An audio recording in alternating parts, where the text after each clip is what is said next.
ibiharage biraduze ibigori biraduze ivyo vyose ndavyibonere aha rero uri ubona batanu nuko uri inyuma ya kamera ariyo nawe nyene aragira ico ashikirije kubera nawe yaje aserukira metropole ya Rutana murakoze cyane yaje aserukira metropole ya Cankuzo akanyamuneza ni kenshi baguma haza Rutana kubera nje kugira ngo inyereke ibintu byinshi rero bihari rero ndashaka nawe nyene ashike ngaha imbere ya kamera kugira ngo agire agaragaze akanyamuneza afise atubwire mbe nawe ngaha wabibonye gute. Murakoze cyane rwose nitwa Niyonkuru Pacifique Abdallah nkaba nari inyuma ya kamera mugabo no munsi naka kanya ndaronse amahirwe yo kuba ngiye imbere ya kamera mu ntumbero rero namaze kubivuga nitwa Niyonkuru Pacifique Abdallah naserukiye metropole nziza ya Cankuzo muri aka kanya itariki 5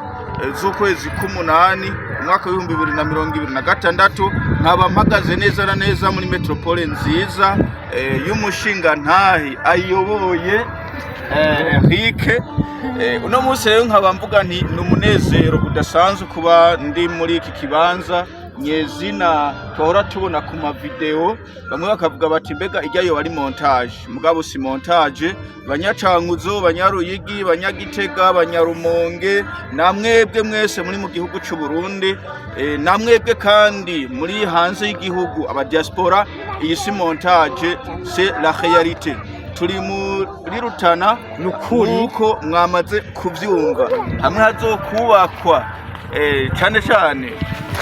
ya agence ya microfinance Agrinova na supermarket izokorerwamwo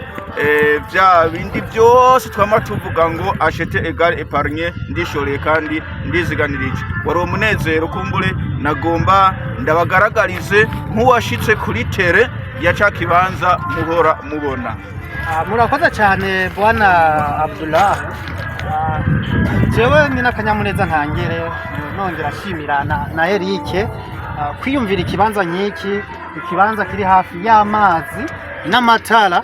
n'amasengero unyotewe uronka ivyonwa uri mu kizime wakirizwe ufise ivyaha uronke naho vyihanira iki rero ni kimenyetso cyane ndagushimiye by'ukuri waduhitiyemo neza cyane reka rero dutere tubandanya twereka ngaha ni byinshi nabiteguye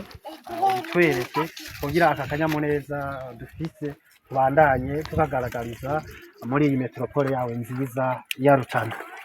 Yakoze cyane.